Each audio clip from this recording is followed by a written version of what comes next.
All right. Hello, everybody. This is Mike Rixey. I am the lead options instructor for Netpicks, and this is our options trade of the week. In this video, we're going to take a look at putting on a new position on target here this week. And then towards the end of the video, we'll take a look at our open positions from the previous couple of weeks. So stay tuned for an update there. But let's talk about target. We know the market has been very, very active the last few weeks. We've had a lot of news events coming out, whether it be from the Fed on interest rates, whether it be with headlines out of the trade war with China, or it could have been a Trump tweet. All of those factors have come into play over the last few weeks and have caused some pretty big back and forth movement in the overall market. At the time of this video, we've got the market down almost 500 points on the Dow. We had news out of China here today. We had news out of Fed Chairman Powell. We had a Trump tweet earlier. All three came into play today and is wreaking havoc on this market. Well, how does that impact us in the near term? It does lead me to believe there's further downside pressure. When there's uncertainty in the market, a lot of times people make a run for the exit, and we're seeing that here today. Whether it's continuing into next week or not, that remains to be seen. Time will tell there. But what I'm looking for is some neutral to bearish positions. I want to take advantage of the volatility while we have it. We know long-term volatility does not like to stay elevated for very long.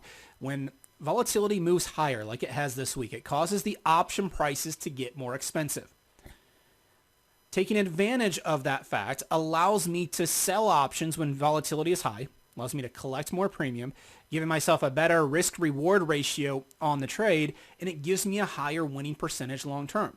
If all you ever do is buy long calls and long puts, you're going to see very streaky performance over time. You're going to see bigger swings in your equity curve. One way of getting a smoother overall results over time is to use a bigger range of strategies. And that's why I talk so much in these videos about trading vertical spreads, using credit spreads. A lot of times people shy away from those strategies because they're intimidating. They don't have to be. And hopefully you're starting to see that in some of these videos. They're very forgiving trades. They don't give you the home run profit potential like you would have with just buying an outright call or put. But they're going to give you a much higher winning percentage, which in the long run will allow you to see better growth in your account. So what I was looking at is Target. Target came out with earnings here this week. The stock was up huge. We saw a move after earnings from around 85 all the way up to 106 here this week. That's an extreme move for any stock, let alone a retail stock like Target. Down at the bottom, you'll see our pulse indicator. That is that red, yellow, and green histogram that we talked about in previous videos. Notice the last 5 bars there on the pulse indicator have plotted green.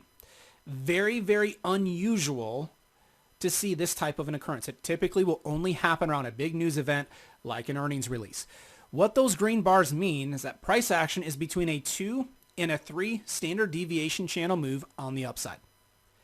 For those of you that are not statistics people, what that's indicating to us is that we're at an extreme. The chances of the stock continuing to move higher at the pace that it has, very, very slim.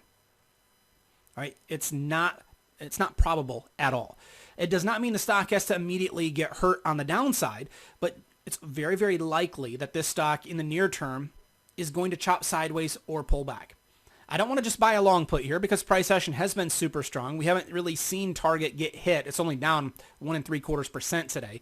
When you compare that to the percentage gain from earlier this week, it's just a flesh wound at this point.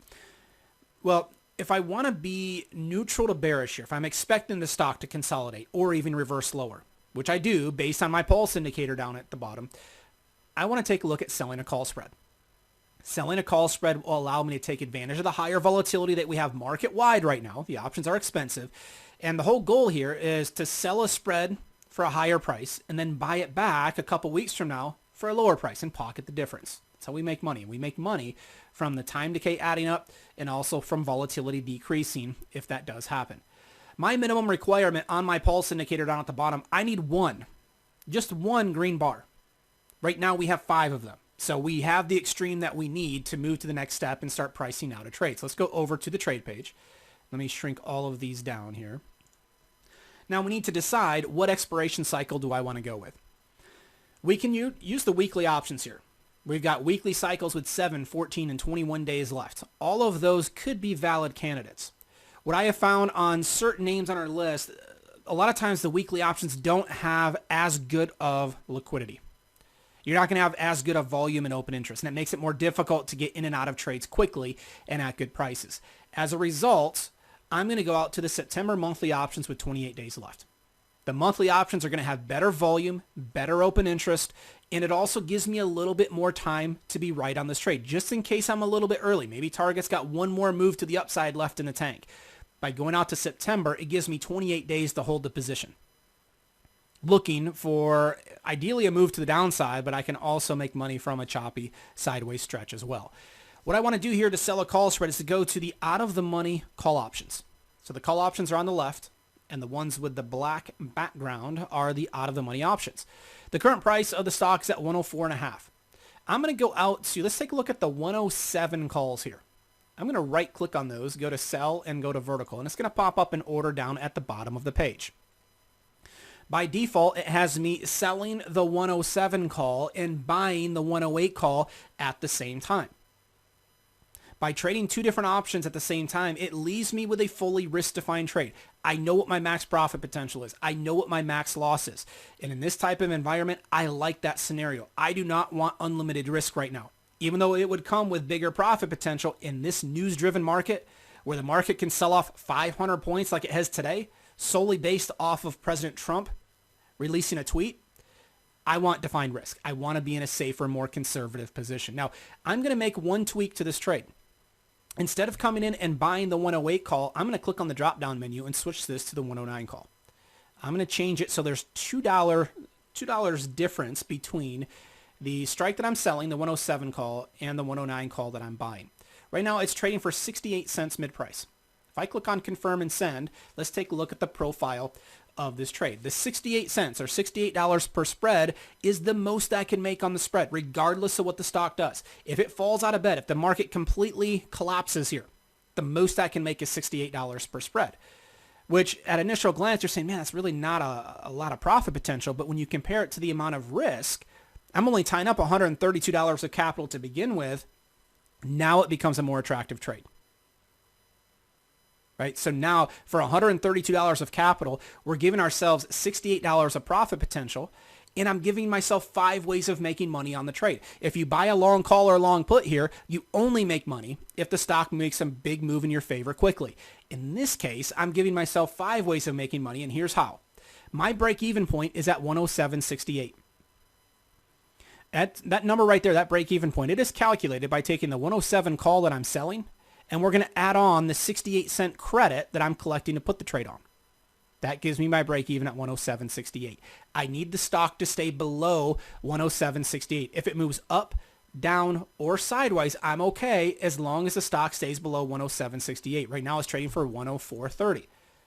I've got about $3.30 here that the stock can move against me, and I can still make money. The only move that hurts me is a big move higher, which we just talked about over on the chart. We're already between a 2 and a 3 standard deviation channel move on the upside. The chances of this thing making a big move higher, very, very slim. It's possible, right? So there's no guarantees in trading, but when we start to take this type of an approach, we're stacking the deck in our favor. We're starting to put the odds of making money in our favor. If you take a look at this, why would we risk 132 to make 68? That's not a very good ratio there. With a credit spread, it's very typical for us to be in that risk 2 to make 1 scenario. We're willing to accept that because we do have 5 ways of making money on the trade. Again, if the stock moves up, down, or sideways, we make money as long as price action stays below 107.68. So there's 3 ways we have of making money. We make money if time decay adds up. Every day that passes, that time decay helps me.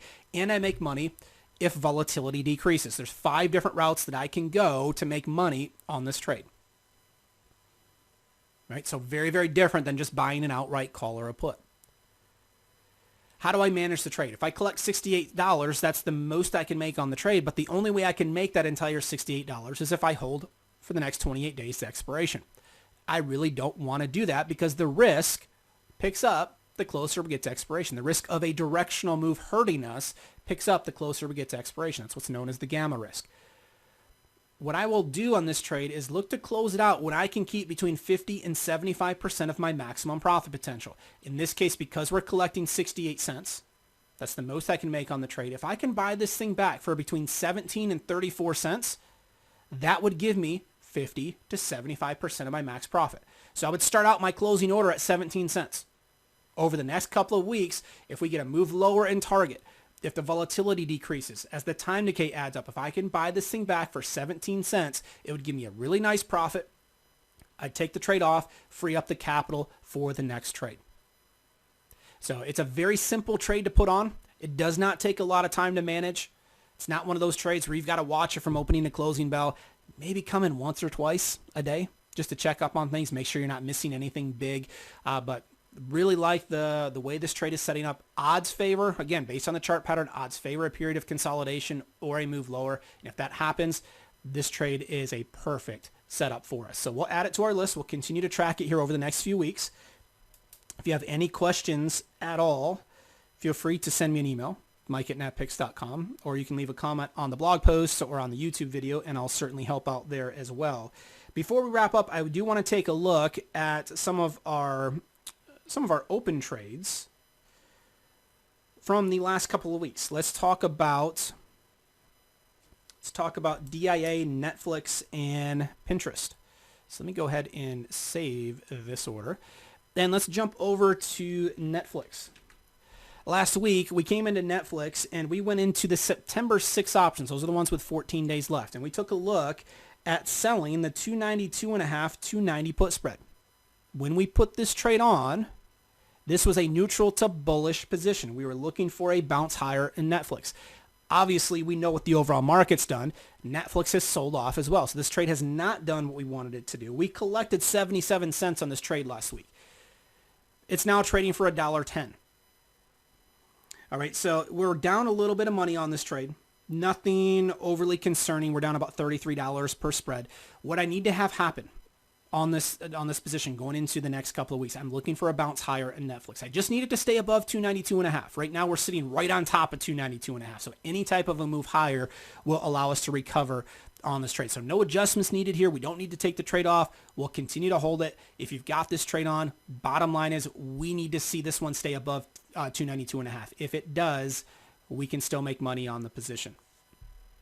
All right, so we'll continue to track Netflix. DIA, this is from a couple of weeks ago, and we took a look at putting on an iron condor. So let me go ahead and pull it up here. I believe I've got it saved.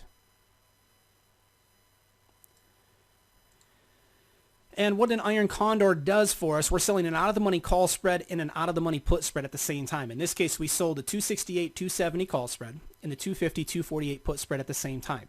We're looking for the stock to stay in between the two options that we sold. We sold the 268 call and the 250 put. We want the price of DIA stock to stay in between those two numbers. Right now, we're sitting at 257.5. We are okay. If we sit right here, we can make money. We sold this spread for $1.08. It's now trading for 83 cents. Okay, so we've got about a 30-cent profit on the trade, give or take a few pennies. So we don't need to do anything with this trade. Ideally, in a perfect world, if we just sat right here, we're in a prime location. We can make money. If we just move straight sideways, we can make money. If we move slightly higher or lower, we can make money as long as price action stays between 268 and 250, we are perfectly okay on the trade. The P&L of this position will start to increase in our favor as we start to get closer to expiration.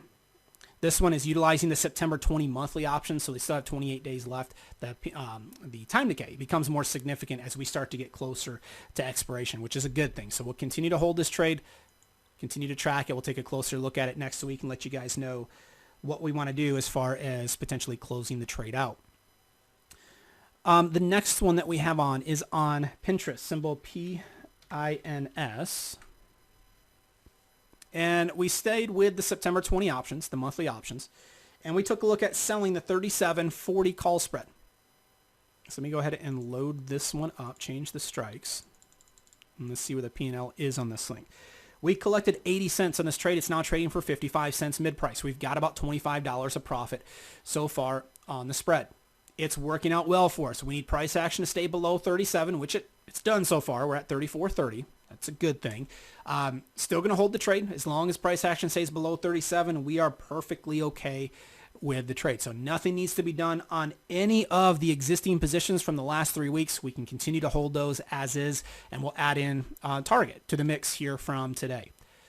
So we'll see if we get any type of action here next week. We may potentially be able to close a couple of these trades out. We'll keep you posted there. As I mentioned a few moments ago, if you have any questions at all, feel free to email me, mike@netpicks.com. You can leave a comment here in the blog or leave a comment on the YouTube video, and I'll be in touch right away. So I'm going to wrap this video up here. Enjoy your weekend, everybody, and we'll be back with you guys here next week for our next trade of the week.